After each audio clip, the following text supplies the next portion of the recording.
بسم اللہ الرحمن الرحیم۔ آج سائفر کیس کی سماعت جوڈیشل کمپلیکس کے اندر ہوئی۔ عدالت نے عمران خان صاحب کو 28 نومبر کو عدالت میں پیش کرنے کا حکم دے دیا ہے۔ عدالت کے سامنے اسلام آباد ہائی کورٹ کا فیصلہ جو ہے وہ رکھا گیا اور عدالت نے اس فیصلے کی تکمیل کرتے ہوئے ایک تو خان صاحب کو طلب کیا ہے عدالت میں، اور دوسرے نمبر پر جو ٹرائل ہے وہ اب دوبارہ 29 اگست سے سٹارٹ ہوگا۔ اس کیس کے اندر جو گھڑی ہے وہ بیک ہوئی ہے۔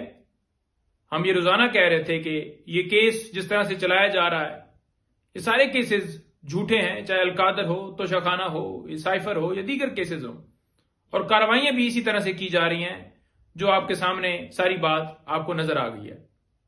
نمبر 2، آج مزید 3 درخواستیں جوڈیشل کمپلیکس کے اندر ہی لگی ہوئی تھیں، ان میں بھی سماعت جو ہے ملتوی ہوئی ہے۔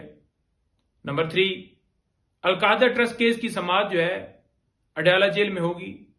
ہم سارے لیگل ٹیم جو ہے وہ آج اڈیالہ جیل جائے گی اور وہاں پر سماعت ہوگی۔ لاسٹ ٹائم بھی 2 دن کے لیے نیب کو عدالت نے تفتیش کی اجازت دی تھی۔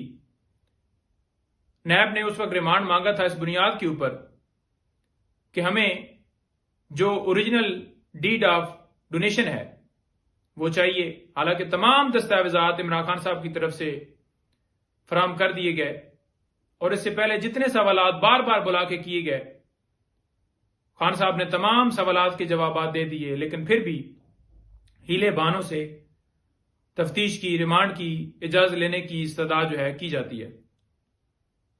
اس کے ساتھ ساتھ آپ کو یہ بتا دوں کہ کل گزشتہ روز سپریم کورٹ میں سائفر کیس کی ضمانت کی جو درخواست تھی، اس میں جو فریقین ہیں ان کو نوٹسز جاری ہوئے ہیں۔ ہماری جو درخواست ہے وہ قابل سماعت ہوئی ہے، آرگومنٹس کے بعد وہ نوٹسز جاری ہوئے ہیں۔ کل میں آپ کو بتا نہیں سکا، تو نیکسٹ ڈیٹ کے اوپر فریقین حاضر ہوں گے اور اس میں دلائل ہوں گے۔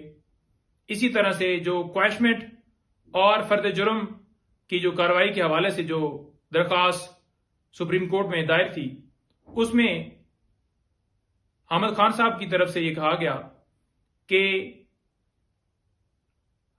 ہم نے امینڈڈ پٹیشن جو ہے وہ دائر کرنی ہے، کیونکہ اسلام آباد ہائی کورٹ نے جو فیصلہ دیا اس کے مطابق دوبارہ ٹرائل جو ہے وہ 29 اگست پر چلا گیا، تو اس وجہ سے عدالت نے پھر جو ہے اجازت دی اور اب اس کے اندر نیکسٹ ڈیٹ کے اوپر دونوں کیسز کے اندر مزید کارروائی ہوگی۔ Thank you.